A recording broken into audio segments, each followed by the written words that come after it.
Hello children and welcome to my channel Madhvi Sharma channel online teaching and travel forum. Time waste ना करते हुए आज मैं आपको हिंदी के आंसर्स आईसीएसई हिंदी के 2 मार्क के और 3 मार्क के आंसर्स कितने लिखने हैं इस बारे में फटाफट बताती हूँ। ठीक है, एक एग्जाम्पल के साथ। एग्जाम्पल के लिए मैंने 2019 का ये एक नया रास्ता का प्रश्न लिया है। ठीक है, ये प्रश्न है चैप्टर 7 से, राइट, पार्ट 7 से, जिसमें कि अमित और उसका परिवार सरिता को देखने जाता है। ठीक है, और ये पहला वाला पैराग्राफ है। आखिर सरिता को देखने का दिन आ ही गया। अमित के घर में विशेष चहल पहल थी। अमित की माताजी में विशेष उत्साह नजर आ रहा था। माताजी के कहने पर उसके पिताजी भी इस रिश्ते में रुचि लेने लगे थे।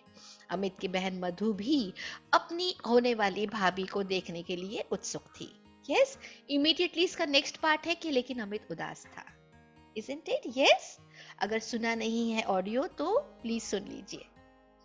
आइए हम इसके क्वेश्चंस पर चलते हैं। पहला क्वेश्चन है 2 मार्क का कि अमित कौन है और उसका संक्षिप्त परिचय दीजिए। अब अमित जो है इस कहानी का हीरो है, राइट, यानी कि नायक है। तो यहाँ पे आप पहली लाइन ये जरूर लिख सकते हो कि अमित नया रास्ता का मुख्य नायक है। आप अगर चाहो तो ऐड भी कर सकते हो कि सुषमा अग्रवाल जी द्वारा लिखी गई नया रास्ता उपन्यास का मुख्य नायक अमित है। वह मायाराम जी का पुत्र है और इस समय सरिता को देखने आया है। ओके, शादी के लिए देखने आया है, विवाह के लिए देखने आया है। और अगर इसको अच्छे से हम सारी चीजों को फ्रेम कर दे तो हम लिख सकते हैं कि अमित सुषमा अग्रवाल जी द्वारा लिखित नया रास्ता उपन्यास का मुख्य नायक है। वह मायाराम जी का सुपुत्र है और शादी लायक युवक है। अपने विवाह के लिए वह इस समय अपने परिवार सहित धनीमल जी की पुत्री सरिता को देखने आया है। वह दहेज प्रथा में विश्वास नहीं रखता है। बस इतना सा आप लिख सकते हैं। अगर आप चाहो तो एक लाइन और ऐड कर सकते हो कि वह इस समय उदास है क्योंकि उसके माता पिता उसे एक धनी लड़की के हाथों बेचना चाहते हैं। ओके, अब इतना सारा लिखोगे तो आप कहोगे कि 4-5 लाइन हो रही है। कोई बात नहीं, इसमें से आप कुछ चीजें चॉप इट ऑफ, कट कर दीजिए। लेकिन मायाराम जी का सुपुत्र दहेज प्रथा में विश्वास नहीं रखता है, शादी लायक युवक है, सरिता को देखने आया है। बस ये 4 पॉइंट्स आपको लिखने हैं। Half mark, half mark, half mark, half mark, and you get your 2 marks. ठीक है, आइए अब चलते हैं 3 मार्क के प्रश्न के लिए। मायाराम जी को स्वर्ग की अनुभूति कहाँ और कैसे होती है और क्यों होती है। यहाँ पर आपको प्रश्न ही बता देता है कि आपको 3 मार्क्स कहाँ मिलेंगे। कहाँ 1 मार्क, कैसे 1 मार्क, क्यों 1 मार्क। ठीक है, जैसे कहाँ होती है धनीमल जी के यहाँ जब वह सरिता को अमित के लिए देखने आते हैं, राइट। जब वो चमचमाती गाड़ी से उतरते हैं, ड्राइवर ने उनका दरवाजा खोला तो उन्हें लगा जैसे वो कोई अफसर है। Yes, remember. ओके, कैसे होती है अभी अभी मैंने आपको बता दिया कि उन्हें लगा जैसे वो कोई अफसर है। और जब वो मखमल की तरह लॉन में घास बिछी हुई थी, बैंत की लकड़ियों का फर्नीचर था, है ना, रंग बिरंगी फूलों के गमले थे, जब ये सब आप लिखोगे तो उन्हें वह धनीमल जी की कोठी से प्रभावित होते हैं, राइट। और इसलिए उन्हें स्वर्ग में आने की अनुभूति होती है। क्यों होती है? क्योंकि वे एक फैक्ट्री चलाते हैं और उन्होंने एक कोठी में प्रथम बार कदम रखा है। यहाँ तो आपको 3 मार्क्स ऑलरेडी दिए हुए हैं। ये 3 मार्क्स है। अमिता और सरिता के बीच हुई बातचीत को संक्षिप्त में लिखिए।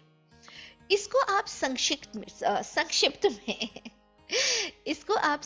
में ऐसे लिख सकते हैं कि सबसे पहले तो उसकी फोटो के बारे में बताइए, है ना, कि फोटो से मिलती जुलती नहीं थी वो, उसका रंग थोड़ा सा उतरा हुआ था। एक लाइन हमेशा हल्का सा पहले की दे दो, है ना, it will help you in writing. Trust me children, it will help you, आपको लिखने में बहुत आसानी होगी. Yes children, if you can see मेरा हाथ फ्रैक्चर्ड है but it's okay, I am getting well soon, don't worry. Alright, तो उनको एक, I come back to this now. So Amit और सरिता के बीच हुई बातचीत संक्षेप में लिखे या संक्षिप्त में लिखिए. तो उसको आप लिख सकते हैं कि पहले वो फोटो के मुकाबले नहीं थी, उसका रंग फोटो के मुकाबले थोड़ा गिरा हुआ था, और लेकिन बस उसके बाल कटे हुए थे, आंखें गोल थी, अच्छी थी. यस, तो दैट वाज गुड, मतलब ये एक अच्छी बात है. और बातचीत में अमित ने उनसे प्रश्न किए और सरिता ने तपाक से उत्तर दिए. Okay, you have to write about painting, उनके शौक, पेंटिंग, ड्राइविंग, और आप लिख सकते हो पिताजी नौकर भेज देंगे. यस, आई होप ये सब आप एक बार लिखिए, है ना, तो आपको खुद समझ में आएगा कि आपको कैसे लिखना है. आई अगेन रिपीट, 2 मार्क्स के लिए अराउंड 3 to 3.5 लाइन्स आप लिख सकते हैं. 4 लाइन्स भी होती है तो कोई प्रॉब्लम नहीं है. Points are important. ओके, और थोड़े भारी वर्ड्स लिखिए. जैसे अमित शादी योग्य है तो अपने लिए जीवन संगिनी ढूंढ रहा है ना. पत्नी ना होकर आप जीवन संगिनी लिखिए,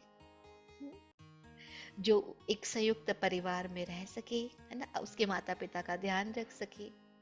यस, वैसे सारे चरित्र चित्रण मैंने अपलोड किए हुए हैं, और कोई भी तकलीफ हो तो बेझिझक मुझे कमेंट में लिखिए, मैं पूरी कोशिश करूंगी आपकी मदद करने के लिए. और अगर आंसर्स देने में, आपके प्रश्नों के जवाब देने में मुझे थोड़ी देर हो जाए या देरी से अगर मैं अपलोड करूं तो please please please forgive me.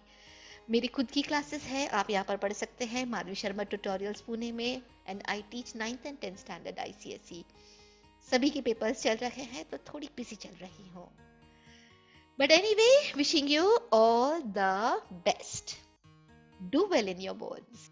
And yes, subscribe my channel for more updates and share for good karma.